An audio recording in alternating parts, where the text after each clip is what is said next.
several rounds of intense debating, we finally welcome you to the finals of the second edition of the debate competition organized between the UOM Law Society and Alumni and the English Speaking Union. We are here today to find out who the best team is, as well as the best speaker, which will be rewarded at the end of the day. Before we proceed further, I will request both finalists to please join me on the stage and take their seats. Thank you.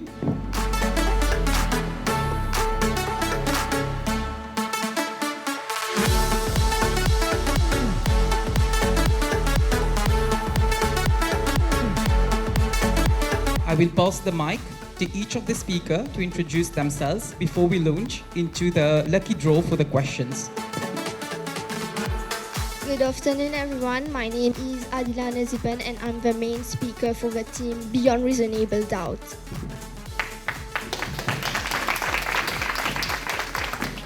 Good afternoon. My name is Yuvraj Lachman. I am the commenter for our team Beyond Reasonable Doubt. Good afternoon, everyone. I am Sonia Jaswansing Arora, and I'll be the rebuter of our team. Thank you. Thank you, Beyond Reasonable Doubts. And now to Voices in Action. Good afternoon, ladies and gentlemen. I'm Ms. Trishka Manga, the main speaker for the team Voices in Action. Thank you. Good afternoon, everyone. So I'm Asif Ali Kodabaksh, and I'll be the rebuter of our group Voices in Action. Thank you. Good afternoon, everyone. I am the commenter of our group Voices in Action. I am Emradu Minakshi. Thank you very much. I will now invite on the stage the president of the UOM Law Society, Ms. Darsini Raman, to help me out with the lucky draw of the questions.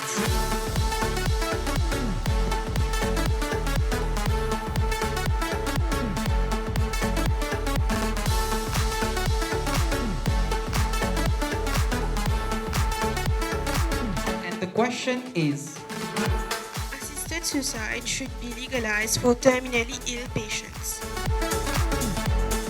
assisted suicide should be legalized for terminally ill patients. Your 15 minutes prep time starts now.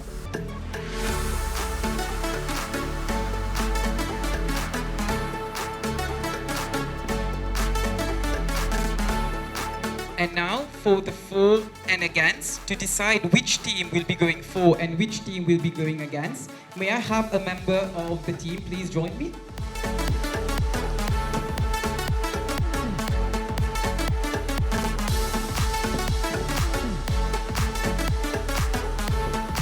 Beyond Reasonable Doubts is going to be arguing against the motion, whereas the other team will be arguing for the motion. Good luck.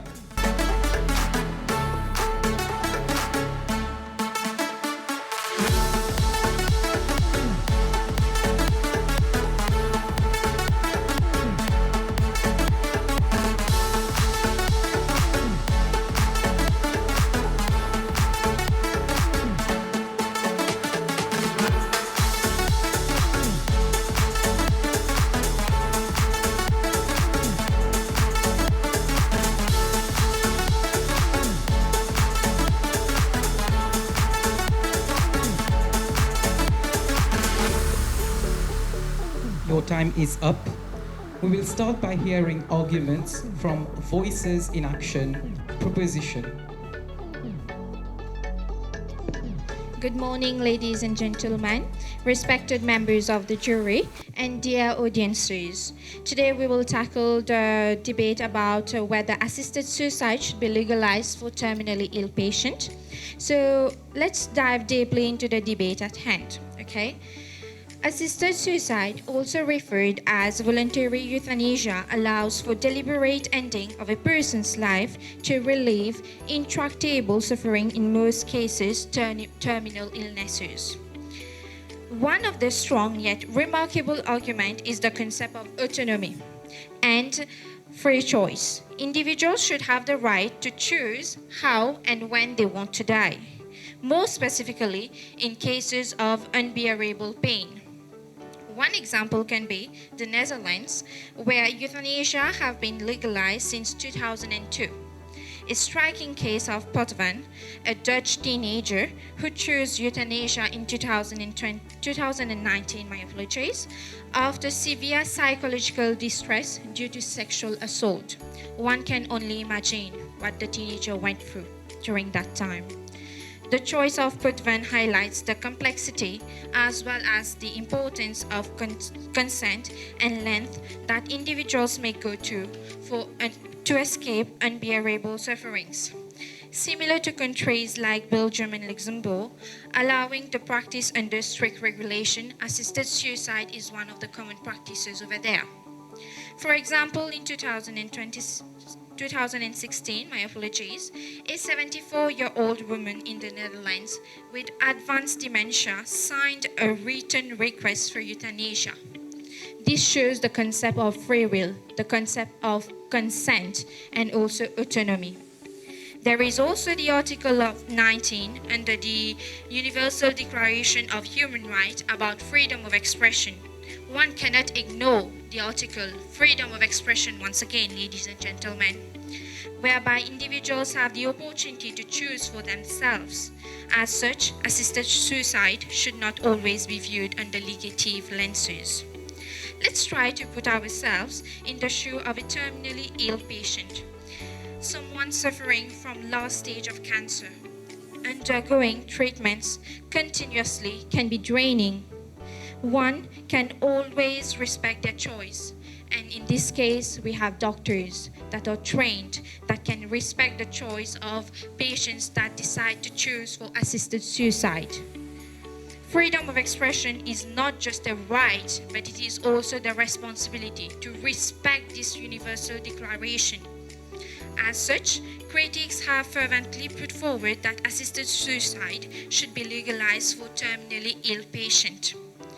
Therefore, some of the several reasons that has been mentioned at hand. However, one of the most poignant one are those being discussed right now. This is why assisted suicide should be legalized for terminally ill patients, as we have to respect their choice, their freedom, their autonomy, their consent. Thank you so much for your attention, ladies and gentlemen. Thank you very much, Voices in Action. We will now hear the arguments from the opposition beyond reasonable doubt.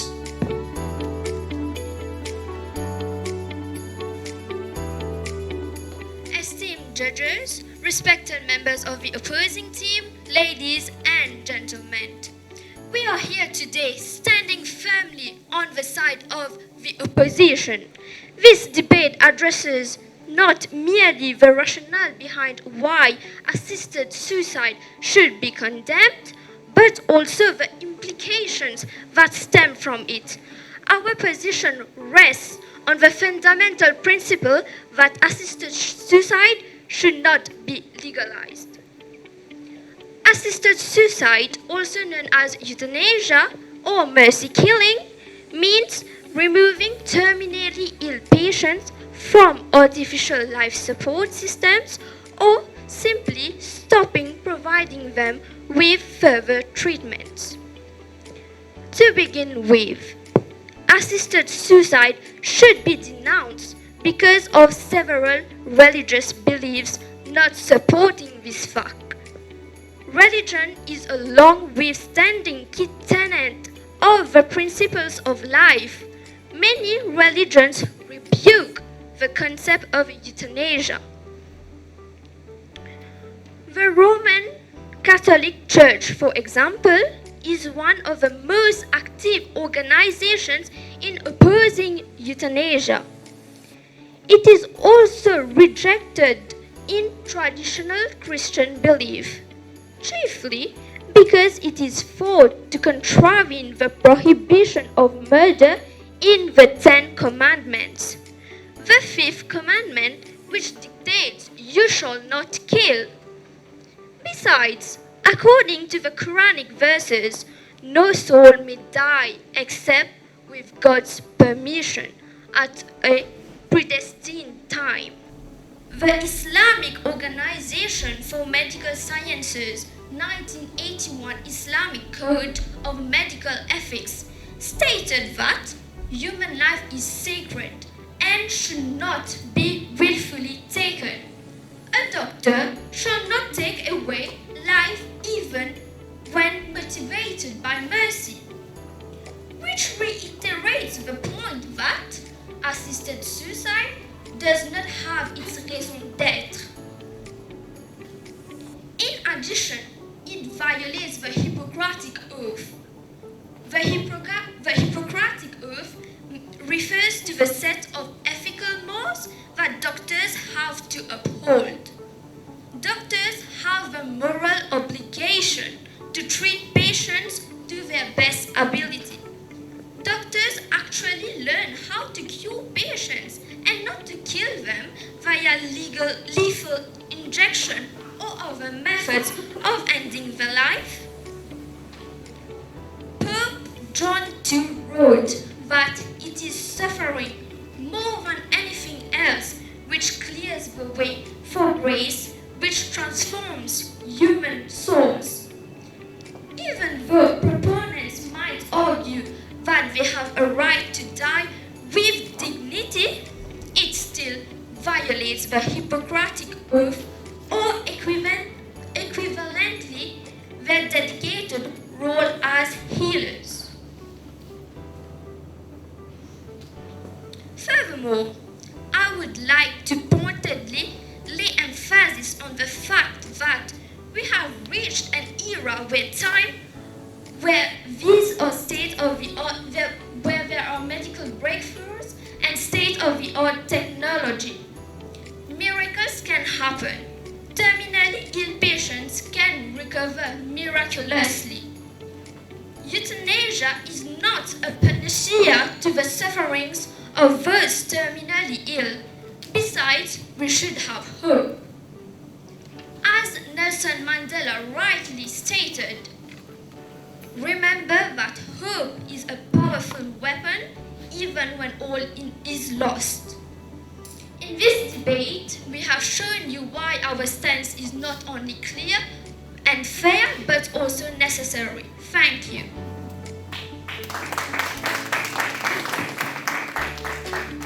Thank you very much, Beyond Reasonable Doubts, for your arguments. We will now be hearing the rebuttals from your team. Respected judges, the opposing team, dear members of the audience. To begin with, the motions the opposing team have put forward consist of only one main point about autonomy and examples of terminally ill patients. I will begin by addressing the key weaknesses in the case we have just heard from the opposing team by talking about the examples first. The first example was about sexual assault. May I add that sexual assault, not all terminally ill patients have been abused sexually. We understand their pain, yes, but it's not the case. You have spoken about cancer patients. There are also HIV patients which have been in a negligible state since years and years. And they have been cured by injections. The second point you have spoken about was about the freedom of expression. But does that mean freedom of expression consists only about the terminally ill patients? Is it not about the family members as well, about the loved ones, about the friends of those terminally ill patients? Do they not feel the pain? I agree, it prevents them by legalizing assisted suicide. It does prevent them from having pain, the terminally ill patients. However, how about their close ones who are healthy yet are trying so badly to spend each and every second with their terminally ill family members? It is not about the suffering of one person. It is about the physical, mental, and psychological pain of both parties. The person who is ill and the family members or friends of that individual. It is traumatic for both sides. So how can we say that assisted suicide should be legalized? What about the immense suffering of those well-being in terms of help, yet unable to help their beloved ones? Is it right to make them their family members or friends before the actual day they have to pass away? Is it okay for them to see their loved ones pass away without having a proper say or having a proper goodbye? Are we going to be so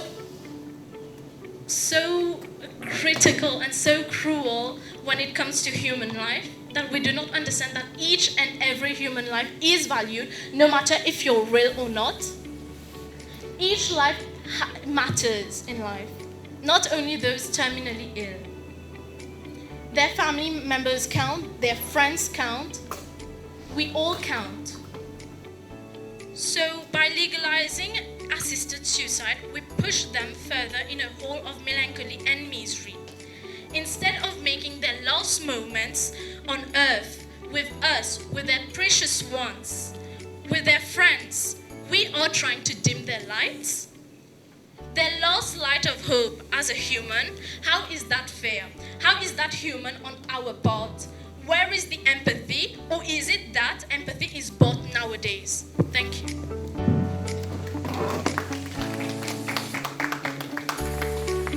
Thank you so much, Beyond Reasonable Doubts, for your rebuttal. We will now give the floor to Voices in Action for this. So good afternoon, everyone. Here I am again with my technicalities, problems in technicalities. Yeah, again. Mercy killing.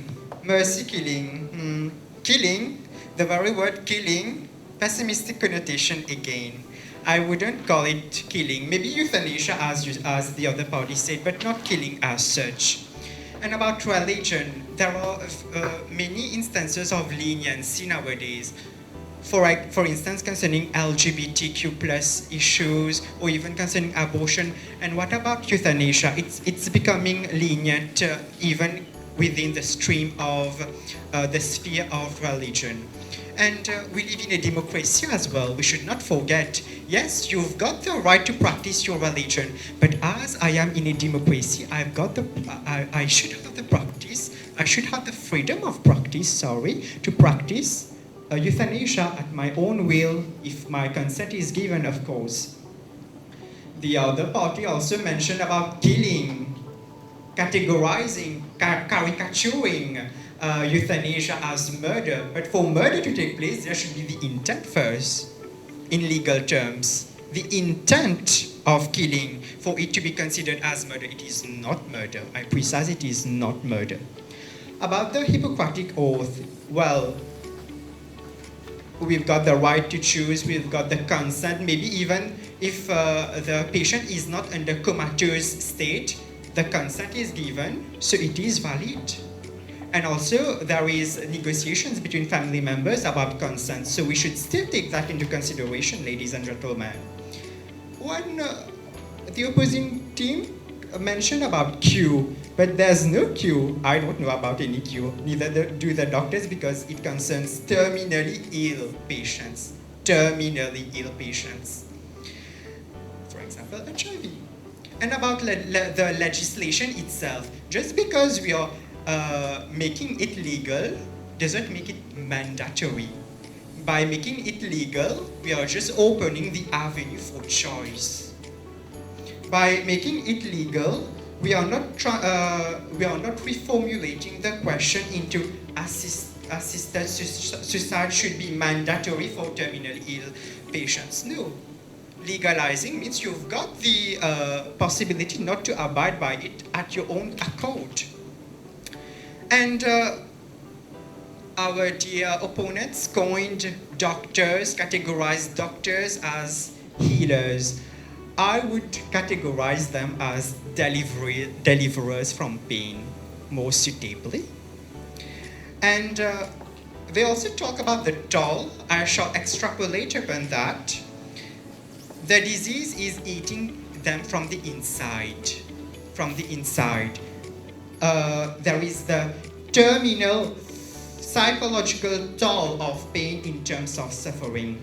There is the terminal mental toll of pain to the patients as well as the family members. We've got the terminal economic toll of pain concerning treatments. What about those tolls surrounding the terminal illness? We should take into consideration those tolls also. So upon this, I rest my case and I hope that I have been valid, quite valid. Thank you. Thank you so much, Voices in Action for Rebuttal. We'll be hearing from your team for the last time with the comments. Dear Honorable Judges, our team spoke with clarity, used concrete examples and rooted arguments as to why assisted suicide should be legalized for terminally ill patients.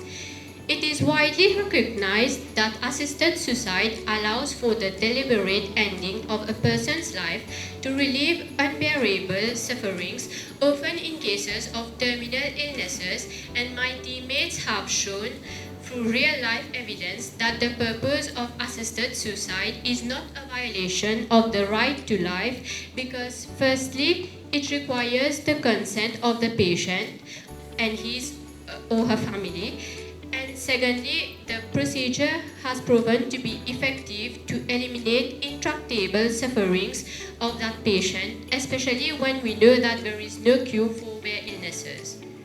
It is evident that no human being, absolutely no human being, would want to live a life of suffering because, as the saying goes, health is wealth. And if we do not have good health, how are we going to spend the rest of our lives? In misery? What about the terminally ill patients who have no one to look after them? Our team has consistently demonstrated that assisted suicide should be legalized because we have to respect the consent, the choice, and the decision of the patient who chooses not to suffer with their health in the future. Therefore, the weight of evidence, logic, and arguments lies firmly on our side, as we have addressed that legalizing assisted suicide for terminally ill patients is not only in their best interest, and of course, as my teammate said, assisted suicide is only legal, not mandatory. Thank you, that's all. Thank you very much, Voices in Action. And now, lastly, the comments from Beyond Reasonable Doubts.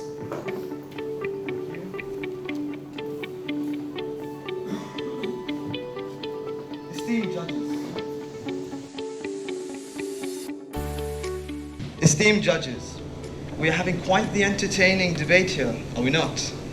The opposing team has tried to cloak their arguments in fine words and clever phrases. Yet, when stripped of this polish and tested against reason, their case proves fragile.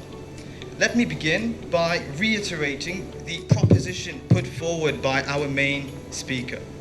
Religion, an important factor in our society and communities, nowadays and for centuries. Assisted suicide, legalizing assisted suicide, questions long-held religious and cultural beliefs about the importance and value of life. To many, their religion, their faith in the Almighty is one of the pillars that are pushing them to fight another day. Who wants to hear a family member who is fighting for their life to cave in, to give in to assisted suicide? I raise the question, who? Those who are terminally ill should spend their remaining days with their family, their loved ones. The opposing team raises concern, and I quote, free will. A terminally ill patient, a patient that is still being treated, pumped with drugs. Are we so sure that they are of sane mind to make the right decision? Because, ladies and gentlemen, pain influences emotion. Isn't that why we have a family member or a spouse sign a document before one of our loved ones is undergoing an operation, a life-altering operation? Because our loved ones may have misguided judgment. People care deeply. Patients think that they are a burden. Patients may think that they are a burden to their family members, hence why they may opt for the latter. However, this is not the case, ladies and gentlemen. As I said, people care deeply about their loved ones, unconditionally even. No individual wants to see their loved ones accepting and consenting to assisted suicide. Furthermore, another proposition, miracles. We've all heard of miracles happening here and there in regards to terminally ill patients. It is satisfying that a person which was declared terminally ill, out of the blue, miraculously surviving due to evolving modern technology, being able to continue living a fulfilling life. I quote, said by Martin Luther King, "We must accept finite disappointment, but never lose infinite hope." One cure that we could mention is hope, ladies and gentlemen, hope. Hope for treatment, because research is being conducted. Hope, positivity, optimism. Because concerning human nature, it is said, how we feel is how we perform. As we reach the end of this debate, the choice could not be clearer. The evidence, spotless. The logic, undeniable. The vision, compelling. When the dust of this debate settles, only one side stands stronger. And that, esteemed judges, is the side you must support. Thank you.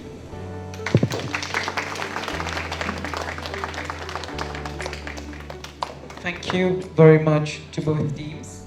You will now receive questions from the judges. The questions will be addressed in team order, starting with the proposition and then the opposition. Good luck again. Thank you, to both teams for presenting your arguments.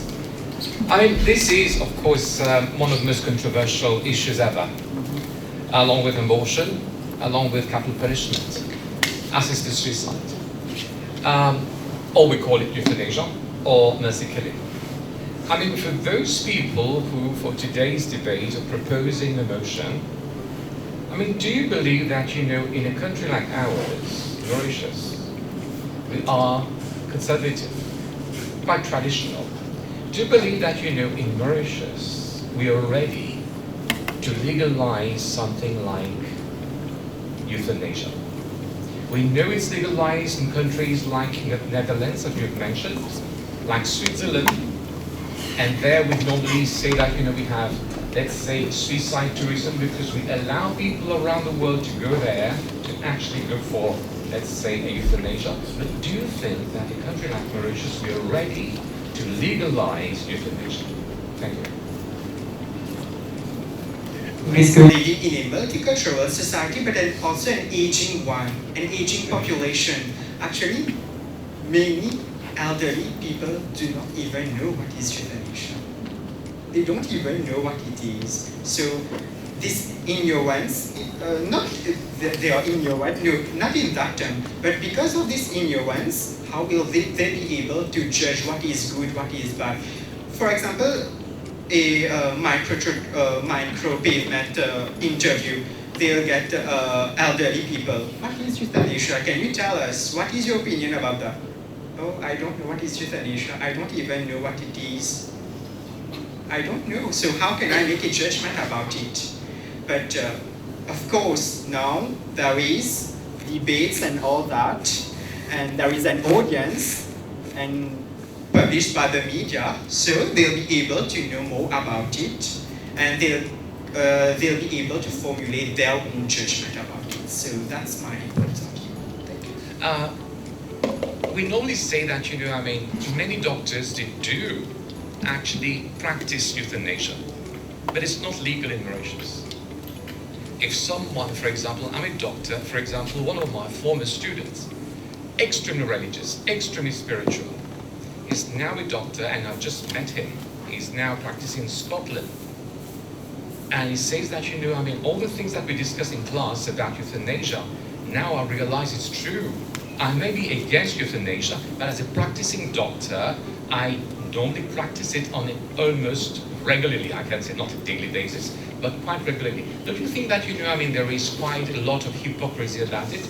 The fact that, we say that, we are, let's say, against it, but we have to practice it all the same. It has always been practiced. In wars, for example, if there is a dying soldier or someone suffering a lot, normally his friend will come and actually kill him out of mercy. So euthanasia is not something new. It has always been practiced, over the ages. And now even doctors, normally we do practice euthanasia in Mauritius regularly, maybe on a weekly basis, but not a daily basis, by many doctors, in the country. But it's illegal. We don't say it publicly, but it's being practiced all the same. What do you think about this? Yes, about the legal term, I think maybe a bill should be forwarded to discuss about it, and specifically about the religion part, maybe interlinked with hypocrisy. Actually, adaptability is the answer. Reform adaptability, because the Hippocratic Oath itself, when it was practiced long ago, its opening, its commencement, was the glorification of pagan deities. But it is not still currently being practiced like the glorification of pagan deities in the Hippocratic Oath. It has been somehow amended, there has been adaptations. So I think in that lens, religion, laws, norms, values, yes, there should be a balance between personal opinions and professionalism as well. Also, before even choosing a profession, you have to take into consideration what are your personal ethics, your personal principles, not only limited to doctors, but also lawyers, of course. I hope I've met your requirements of the question. Your answer prompts a follow-up again from Mr. Patel. Thank you for your answer. In Mauritius, everything is so politically charged. Imagine you aspire to become the next Prime Minister. Right now, you are in the opposition. Would you dare include euthanasia in your electoral manifesto? Telling people, if you elect me as the next Prime Minister, I'm going to legalize euthanasia in Mauritius. Would you dare do this?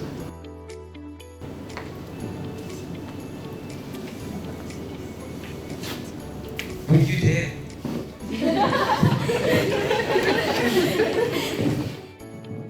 I'm quite daring to participate in this debate. I don't know if I'll be daring enough. But just like before initiating a business, a market research should be taking place. I think a research like a micro-trottoir interview, interview, because there are so many polemics, and I'll be thrown with, as I said, the legalization. However, I emphasize that the legalization does not necessarily entail mandatory. So I'll explain it in that way, diplomatically, not manipulatively, diplomatically. Yes. Yes, exactly, as my friend pinpointed, especially in a conservative society, researchers' surveys are of utmost importance. Thank you. People who are in favor of life would be against euthanasia. And especially the term that is in the motion is assisted suicide. And maybe you should have been stressing this term, it's suicide, while debating.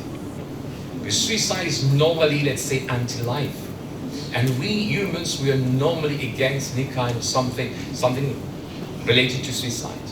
But anyway, don't you think that, it's again, it's a repetition of one of the questions I've shot to the proposition team. Don't you think that, opposing euthanasia is, let's say, a clear case of hypocrisy. Because we've always been practicing it, okay? And one argument that you've been using is that, we should be against it because we should not be thinking only about the patient, we should be thinking about the family. But don't you think that it's selfish on the part of the family to keep someone who can't bear the pain because you want him or her to be alive? You're not thinking about the person, you're thinking about you. What do you think about this? Don't you think that you're being selfish? By not thinking about the patient's, let's say, excruciating pain, you're thinking about you keeping the person, by your side. What I would like to say is that, yes, for this debate, we were against, but it does not necessarily entail our personal beliefs. You're right to say that it is selfish. I do believe that, because as Asit rightly said, it can be legalized, doesn't mean it is mandatory. So the person has his or her personal choice to be able to choose that. You're choosing life or you're choosing death should be a personal choice. We take birth, we are all alone, and we die all alone. Although there may be family members present at that moment, we are still living and breathing alone. Most of the time it's alone. So I do believe that, it is selfish, really selfish on our part actually, to say that just because you're going away, you're not going to be there to support me as a person, you're not going to be there for me, I won't have your love and affection anymore, that means you need to stay. You did refer to the Hippocratic Oath. Hippocrates, of course, was the father, he's regarded as the father of modern medicine, but still actually uses oath. All doctors, whenever they are going to practice, they're about to practice as, let's say, a medical practitioner, they're supposed to be using his oath. But don't you think that there is a kind of contradiction in the oath? On one side, we're supposed to be prolonging life, on the other side, we're supposed to be shortening suffering. When we think about shortening suffering, don't you think that it's a justification for euthanasia? Shortening suffering, yes, through medication that alleviates the pain. When it comes to euthanasia, mercy killing, assisted suicide, these are simply means that contradict the will of a person.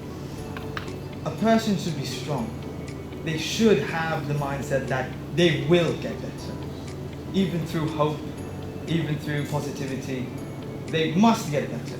If you have that embodiment in yourself, if you have that embodiment on life generally, you have that optimism, you go out daily, you live life to the fullest, then life will simply be glorious. It will be splendid.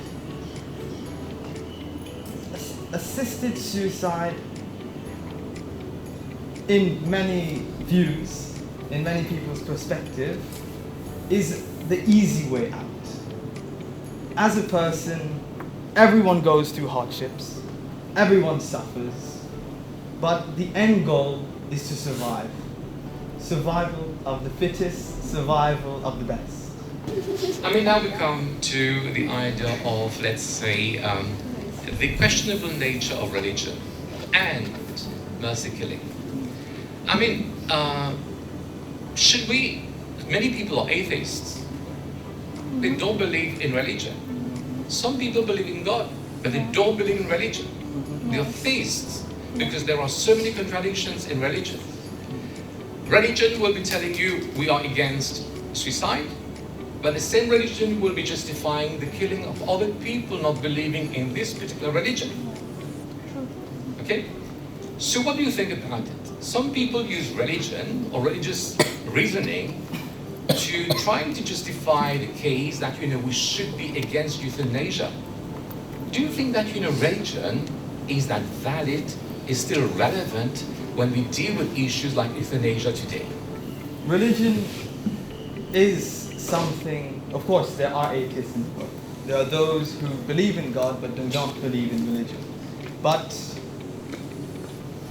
I believe many of us worldwide, we do have faith in the Almighty. We do have a religion.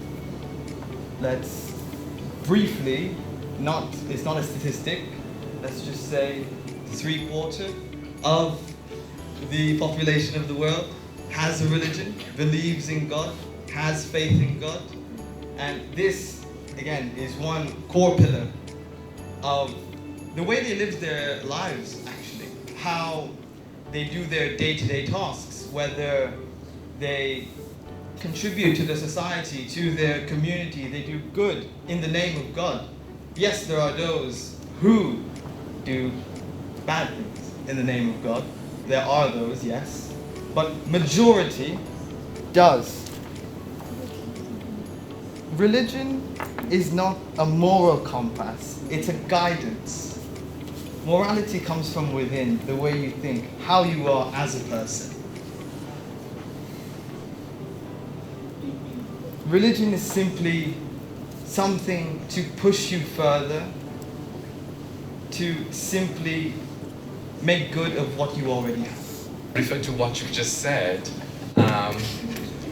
You're saying that religion does not provide a moral compass. If religion doesn't deal with morality, how are we going to have a kind of moral compass? Are you saying that people believing in religion, they are not living according to moral values because the religion is not providing them with a sense of morality? No, I'm sorry, that was not what I meant for you, Braj, to see.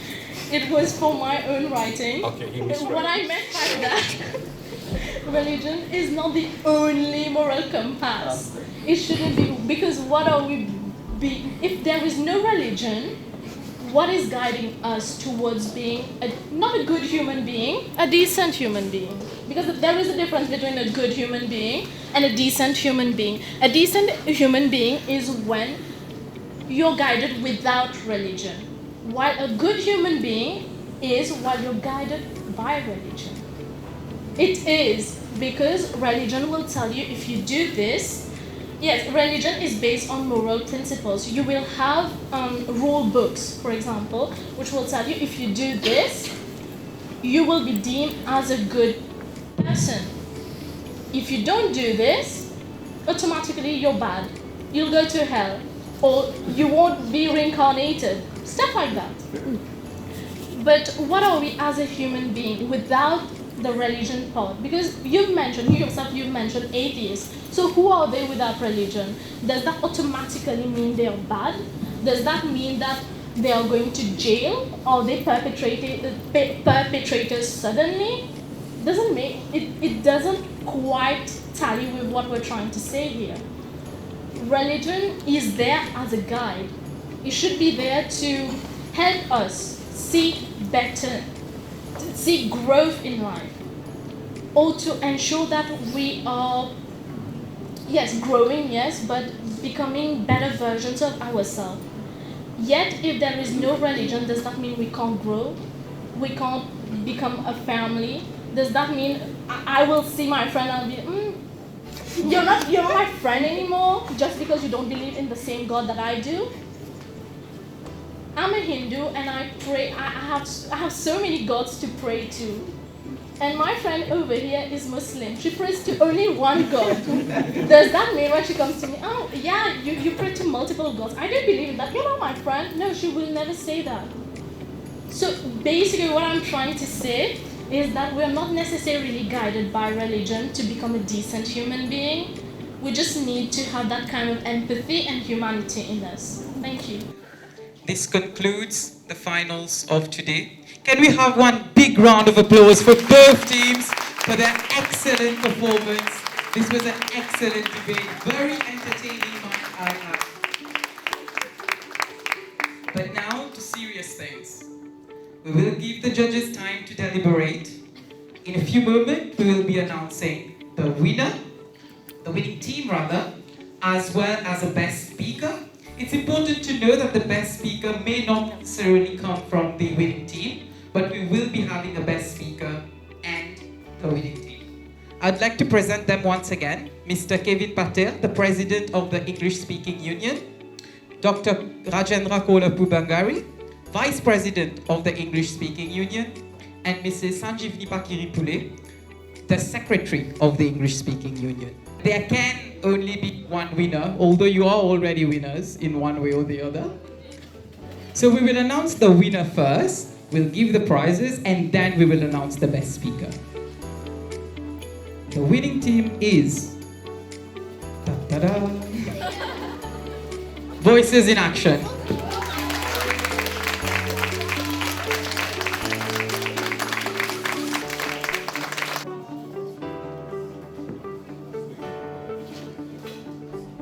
We would also like to thank the US Embassy, who has been kind enough to send gifts for the winners. Mrs. Sanjivni, please do the honors of distributing the gifts. Come on guys, let's keep applauding. They deserve it. It was a tough round.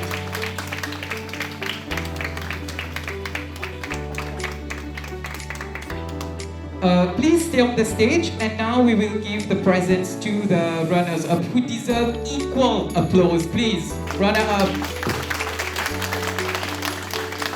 Trophies presented by Miss Sanjivni Pakiripule. And now for the big trophy, the best speaker of the day. May I request Mr. Patel to please hold the trophy in his hand and come join me in front of the stage.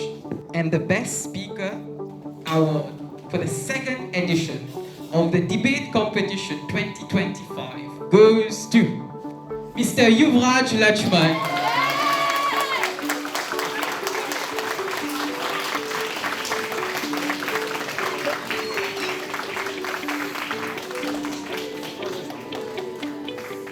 Ladies and gentlemen, this brings an end to this year's debate. We hope to see you all next year for the third edition. The English-Speaking Union Mauritius has been more than happy this year to be organizing for the second time running the debate competition at the University of Mauritius. We've been organizing this edition in collaboration with the Law Society and alumni of the University of Mauritius. And we at ESU Mauritius, we organize, let's say, quite a number of activities. I mean, for all learners in English in Mauritius, and at different levels, pre-primary, primary, secondary, and here today it's tertiary.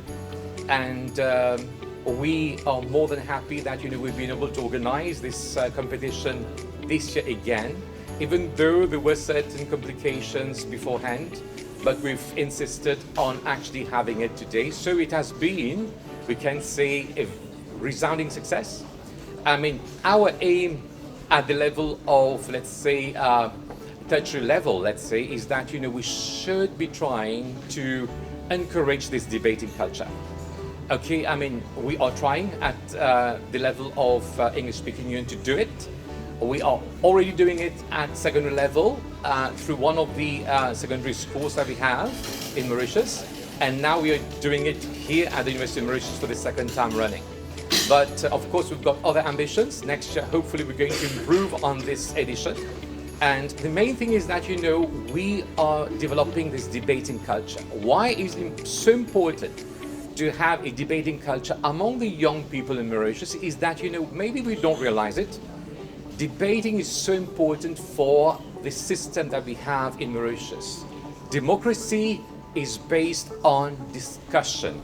Democracy is based on government by discussion. And that's why when young people happen to know how to debate within certain, of course, well-established rules and regulations, this is how we prepare responsible citizens of the Republic. And that's why if we do it through English, so much the better, because this is the global language. It's the most used language in the world, and let's not forget, English is regarded as the official language for the Republic of Mauritius. So hopefully we're going to, let's say, encourage even more this debating culture, not only at the University of Mauritius, but our ambition, I can tell you, in the years to come is to have an inter-university debate competition. So hopefully we'll be able to make it. Thank you very much. Thank you to all the organizers. Thank you to all my members. There is one thing in particular. Very soon I'm going to step down as president of the ESU. There'll be a new president in the forthcoming weeks.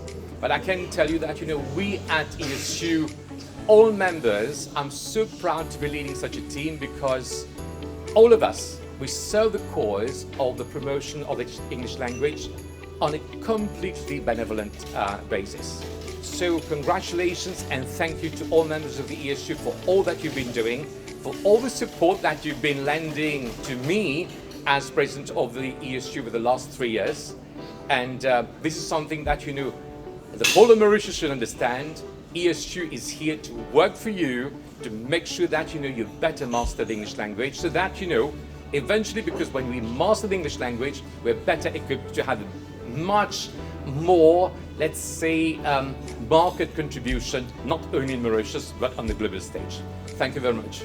So the debate competition, basically it was an idea of last year that I had personally, and I took it to my former club president, who actually helped me to work on it and to basically create a big project out of it.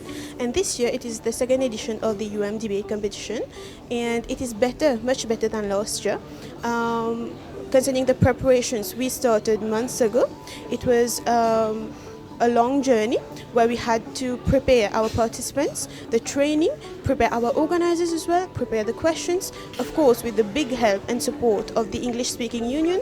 That has been a great guidance, a great pillar in this competition. And today we find ourselves into the finals, one last day. And yeah, it has been a marvelous experience for me, being the president of the Law Society and being the head organizer of this debate. And I hope that next year we come back better. This debate has been one of the most great experience that I had in my life. And indeed, as one say, teamwork makes the dream works. Thank you. I'm so proud of me and my teammates for making this debate a success. And I know that this debate will not only help us grow as a person, but it will also help us become more confident in the future and even attend and participate in more debates. This debate helped us to gain an insight of the world, a path to diplomacy as well as democracy.